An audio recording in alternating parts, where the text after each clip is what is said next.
The Minnesota Vikings' final 53-man roster is set, but who are some players who shouldn't feel safe?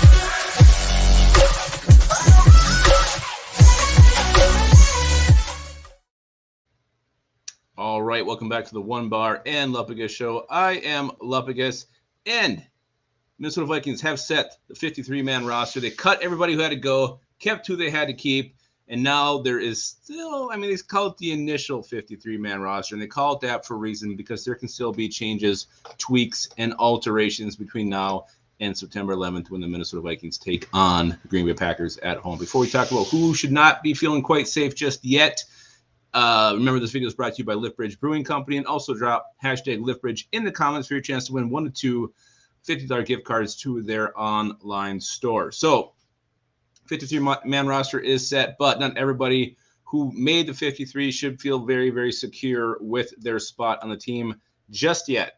A couple more days maybe to hold their breath and wait it out as the Vikings front office evaluates who is out there and who may still be had. So let's go through 5 players who shouldn't feel safe. The first one is offensive tackle Vidarian Lowe, the 6th-round draft pick. Every single Vikings draft pick made this team except for tight end Nick Muse. Everybody else did. Vidarian Lowe is one guy who I think really probably should have been on the practice squad, but the depth here at the tackle from Minnesota Vikings just is not very good.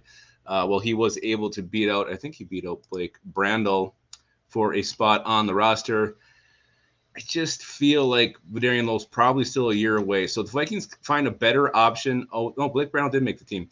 My bad. Sorry, Blake. If they do find a better option out there, they may decide to do that, get him on the practice squad, and bring in a veteran who they can trust a little bit more in year one if it does come to that. And maybe they'll just wait if an injury does befall Christian Darris or Brian O'Neill. Another guy who I don't think should be feeling very safe right now with their spot on the 53 is linebacker Troy Dye. And the reason for Troy Dye not feeling safe is that Troy Dye just isn't a very good football player. He's undersized for a linebacker, doesn't really complete a lot of his tackles he attempts. Had a horrible game against the Broncos. He's out there just for a couple series. Didn't look very good. One guy off the top of my head I know was out there, Jared Davis, the linebacker from the Lions. They let him go. He's a vested veteran, could provide some good quality depth behind Jordan Hicks and Eric Kendricks in the middle. So for Troy Dye, just, I don't know. If I'm him, I'm not feeling super safe in my spot on the roster. And again, he's also a Mike Zimmer guy, not the new regimes guy. So the Vikings front office did trim a lot of the Zimmer fat that was on this roster. Let's jump back to the offensive side of the football. Let's go with wide receiver Jaylen Naylor. Vikings only kept 5 receivers, which is a little bit surprising. Letting Myron Mitchell go, letting Tristan Jackson go. And then, they kind of came down the wire, but they finally let Dan Chisena go. Thank God for that. But Jaylen Naylor, 6th-round rookie. His camp was up and down. He got behind some D-backs, made some nice deep plays. His punt returning, catching the ball was a little bit questionable. So Jaylen Naylor, if the Vikings do go a veteran receiver, there's been rumors with Odell Beckham Jr. floating out there. I don't know how much smoke those have, but you saw Tyler Johnson was released. So there's some players out there to be had. If the Vikings like one of those better, they may just say, okay, Jaylen, we're going to cut you now. We'll try to get you in the practice squad and go with the veteran over Jaylen Naylor.